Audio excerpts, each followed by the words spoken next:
Welcome to the Northbound Wealth Podcast. All opinions expressed by me, my co-hosts, or my guests are solely our own opinions and do not reflect the opinions of Northbound Wealth Management.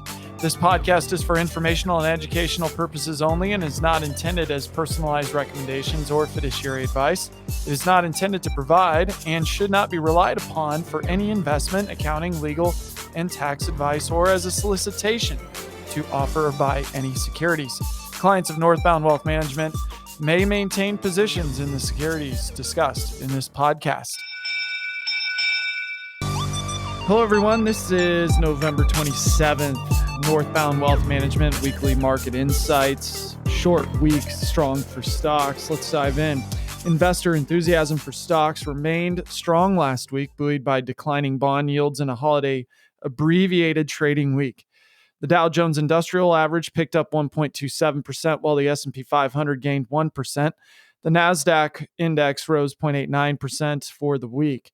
The MSCI EAFE index, which tracks developed overseas stock markets, was flat at about 0.03%. So the Dow, what does it mean? It closed last week at 35,390. Year to date in 2023, that's up 6.77%. The NASDAQ closed at 14,250. That's up 36.16% for the year so far. That's a good year. MSCI EAFE closed at 2,101. It's up 8.10%. Not bad for the international markets, given that they haven't done well for many decades. So S&P 500 closed at 4,559. That's up 18.75% for the year. So the equity markets, particularly in the United States, have done well, coming off of a really horrible year in 2022. I know it's quick to forget, but we had one of the worst years in the bond market. Was down, I think the ag was down to like 16% in 2022. And then in 2022, of course, we all know that the equity markets were down quite a bit, well over 20, 30% for the NASDAQ. And the S&P was down over 20. So here we are kind of making up from what happened in 2022 here in 2023. And then everybody is kind of trying to figure out 2024 coming up. So finally, the 10-year Treasury note closed at 4.47%. The 10-year note actually did touch 5% not long ago. And then it's kind of had a rally, meaning the yields have gone down and prices have gone back up for the bond market. But that 10-year note we want to pay attention to. And it sounds like the Fed is beating on inflation. So we'll cover that here shortly. So falling yields lift stocks. That's part of the headline. The stock market continued to look toward the bond market for direction, responding positively to bond yields that fell steadily for much of the week. A successful 20-year Treasury note auction on Monday triggered a decline in bond yields. This is all last week. The release of the minutes from the Fed's last meeting buoyed investor optimism that the potential for further rate hikes was diminishing. Investor sentiment was also lifted by the earnings results from a leading mega-cap AI-enabled chip maker that topped analysts' expectations, bolstering the narrative of AI's potential to help corporate profits. That company that I'm referring to is NVIDIA. Despite a higher turn in bond yields on the final half day of trading, stocks retained the week's gains. Fed minutes from the October 31st through November 1st meeting of the FOMC were released last week, providing insight into the decision not to raise rates and its thinking on future direction of interest rates. The minutes reflected concerns by committee members that inflation remains stubborn and may move higher. The minutes also reaffirmed the messaging of many Fed officials, including Fed Chair Powell, that monetary policy must remain restrictive until they are convinced inflation will be on track for the Fed's 2% target. They further said that future rate decisions will be based on fresh economic data, offering no indication that a rate cut was forthcoming, as many analysts are increasingly anticipating that for 2024. So this week, key economic data, new home sales, consumer confidence, gross domestic product or GDP, personal income and outlays, jobless claims, Institute for Supply Management manufacturing index, or the ISM index. All of that happening Monday through Friday this week. And also, notable companies reporting earnings this week: Wednesday, Dollar Tree and Synopsys. Thursday, Salesforce, Marvell Technology, and Dell Technologies. And that's the notable companies for this week.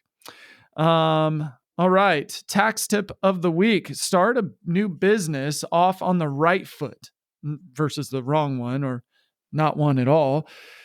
Starting a new business, you guys, there are some important tax tips to know to set yourself up for success. Here are some tips that the IRS shares for new business owners. Choose the right business structure. The form of business determines which income tax return a business taxpayer needs to file. The most common business structures are sole proprietorships, a partnership, a corporation, an S Corp, and then finally the infamous LLC. Apply for a EIN number, which is an employer identification number. An EIN is used to identify a business. Most businesses need an EIN to file their taxes, obviously, and to do business, period, get licenses and stuff like that. This information is not intended to be a substitute for specific individualized tax advice. We suggest you discuss your specific tax issues with a qualified tax professional. And this tip was adapted from irs.gov. All right, stay tuned for the next segment. What to know when your child turns 18. Handling healthcare, academics, and finances together. As your child blows out the candles on their 18th birthday, you may still see your baby girl or boy, but in the eyes of the law, your child is considered a legal adult in most states. This means they can vote, buy a lottery ticket, or get a tattoo without your permission, even if you've been prepping them for what life has in store. Many young adults and their parents are surprised to learn the responsibilities they will assume independently, including managing their own healthcare, academics, and finances. Parents are sometimes surprised to learn that after their child turns 18, they can no longer make doctor's appointments for them or speak with their child's doctor, even if that child is on their insurance plan. They may also not know that they lose their ability to directly access school grades or assist their children with money management. Therefore, it is wise to understand what changes when your child hits this milestone birthday and determine if you and your child want to take any actions to maintain your involvement. Following are 3 areas we recommend reviewing together. Healthcare. Your child's doctor can't speak with you or share records without permission. Even if that child is still on your insurance, how can you prepare? Good question. Speak to your child about signing a HIPAA authorization document. The Health Insurance Portability and Accountability Act, or HIPAA, is the privacy law that prevents healthcare providers from disclosing your child's current medical condition or medical records to you. If you and your child decide to share healthcare decisions, they can sign a HIPAA authorization document, which you can keep on file. If there are certain areas you don't wish to be involved in, this authorization document can be limited in scope or exclude specific topics. Consider a healthcare power of attorney. You are likely the point of contact in case of an emergency. If an emergency does come to pass, you and your child may benefit from having a healthcare power of attorney, also known as a healthcare proxy.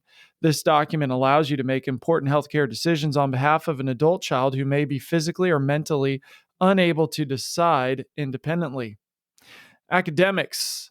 So once your child turns 18, you will no longer have access to their educational records. For many parents, this access is essential to their agreement to pay educational costs.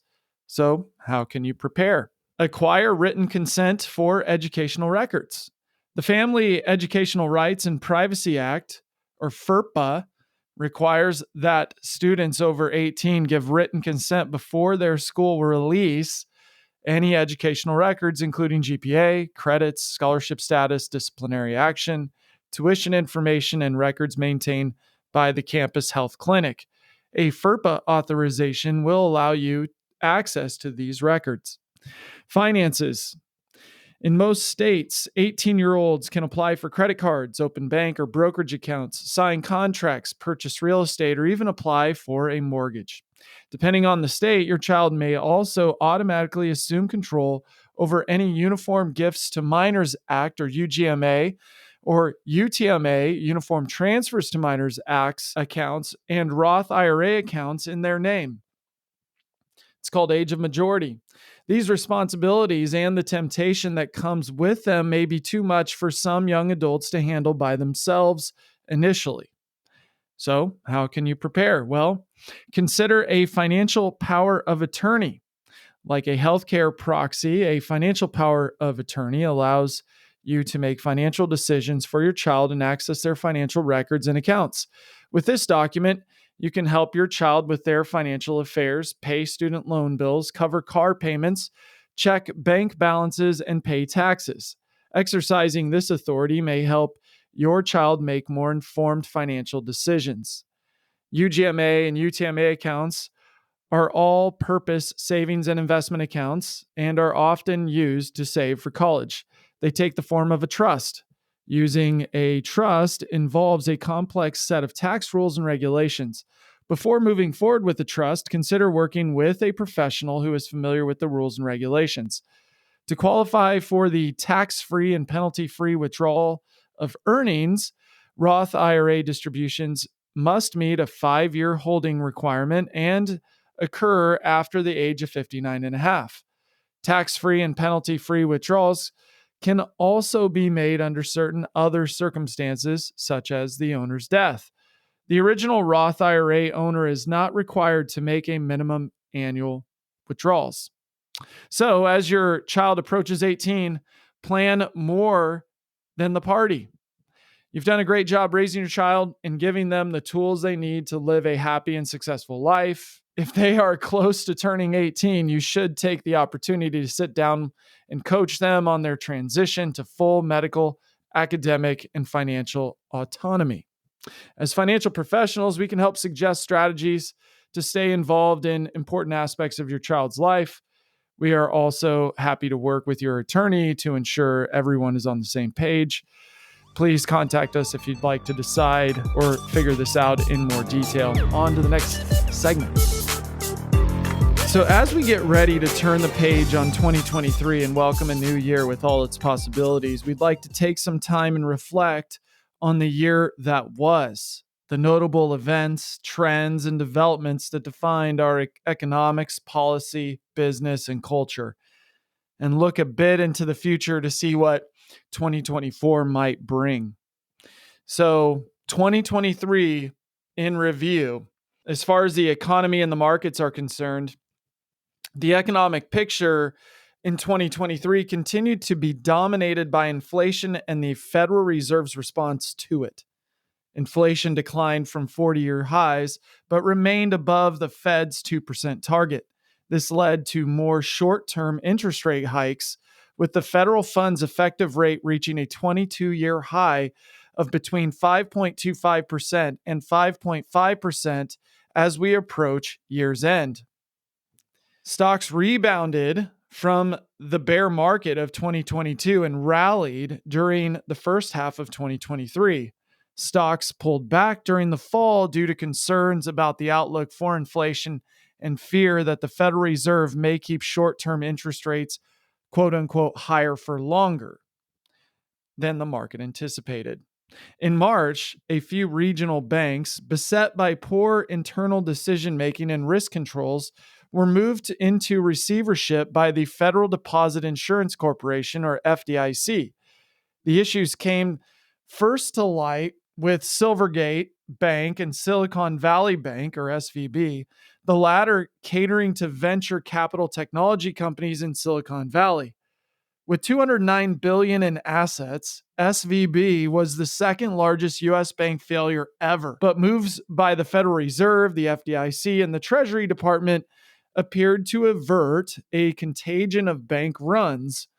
Large money center banks also worked together to help manage the situation. Any companies mentioned are for illustrative purposes only and should not be considered as a solicitation for the purchase or sale of any security. Any investment should be consistent with your objectives, time frame, and risk tolerance. So labor disputes. The Writers Guild of America went on strike in an effort to help seek protection against the use of artificial intelligence and to seek increases in compensation for streamed content. The Screen Actors Guild, American Federation of Television, and radio artists also went on strike for higher pay, residual pay for streaming shows, protection from AI, and improved conditions for virtual auditions. The United Auto Workers Union, or UAW, also went on strike, hitting the big three U.S. car makers simultaneously for the first time. The UAW's key demands included wage increases, reinstating cost of living protections, and job security in the transition to electric vehicles, or EVs. So, what's up with the government? Well, we gotta cover that. A Republican majority in the House of Representatives set the stage for a divided government in 2023, with Democrats retaining control of the Senate and the presidency. Some legislation stalled. Gridlock also created disputes over the debt ceiling and the government spending as the two parties negotiated. The government continued to support aid to Ukraine in its war against Russia. However, as the war continued, questions about the level and accountability of spending going forward have been raised, and not to mention the Hamas attack on Israel, which resulting in the Hamas and Israel getting into a war. That we have yet to kind of go over a little bit here.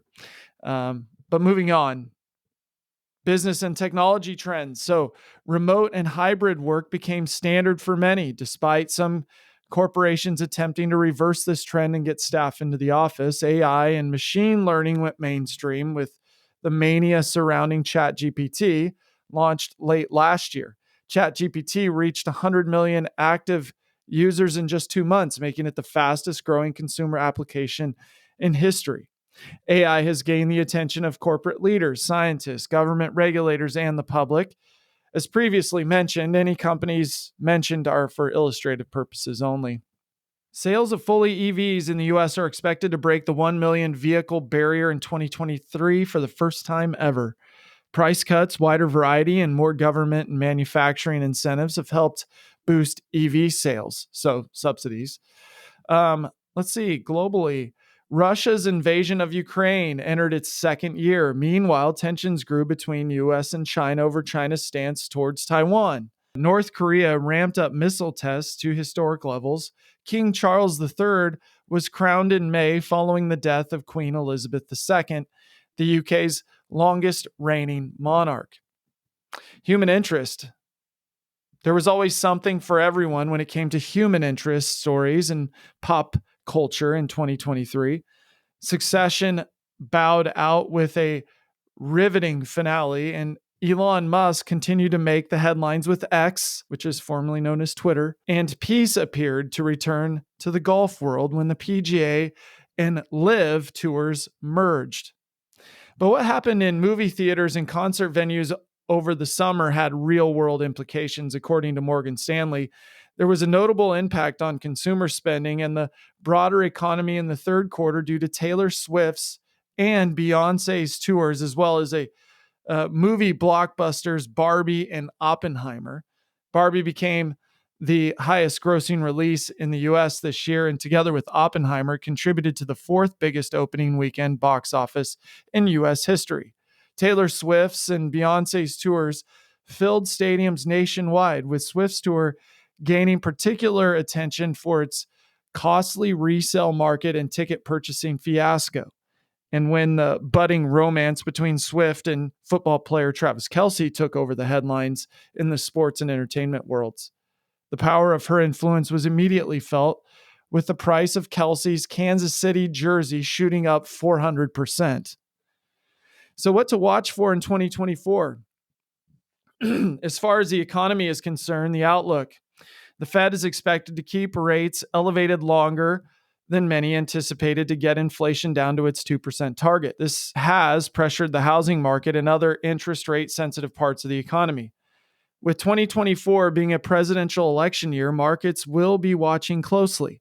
The S&P 500 has had a positive return in 19 of the last 23 election years since 1928, or 83% of the time. Past performance, obviously, does not guarantee future results.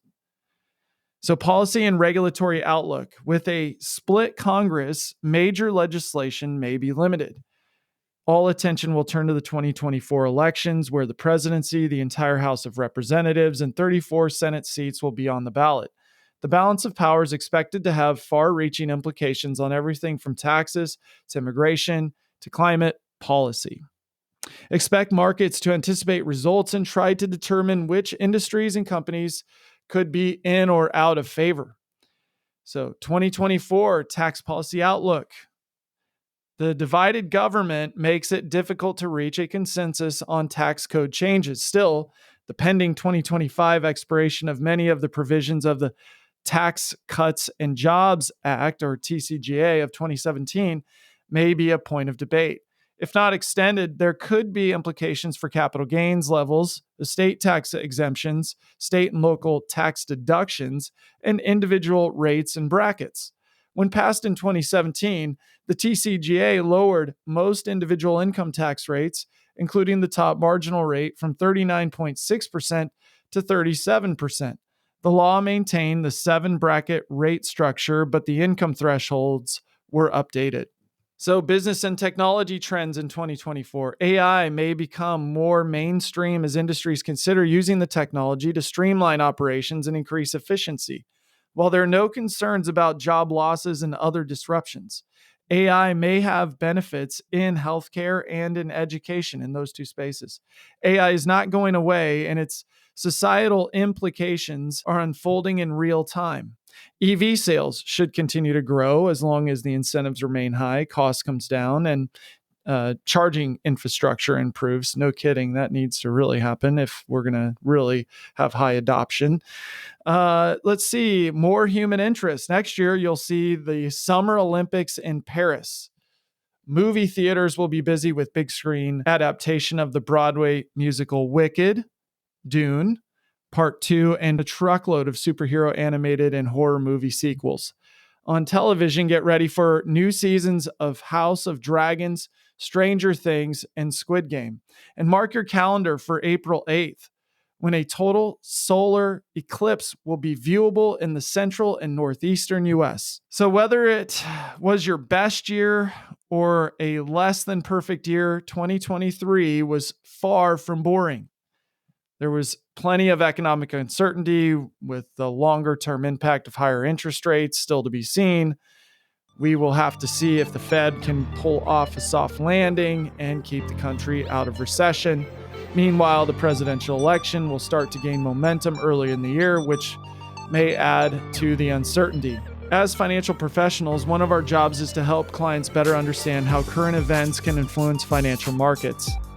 Let us take this opportunity to wish you a happy holiday season and a safe and prosperous new year as we head into the final weeks of 2023 and the beginning of 2024. I hope you guys have a great week. We'll talk to you next time on the Northbound Wealth Podcast, weekly market insights with your host, Brent Foster, signing off. Like and subscribe.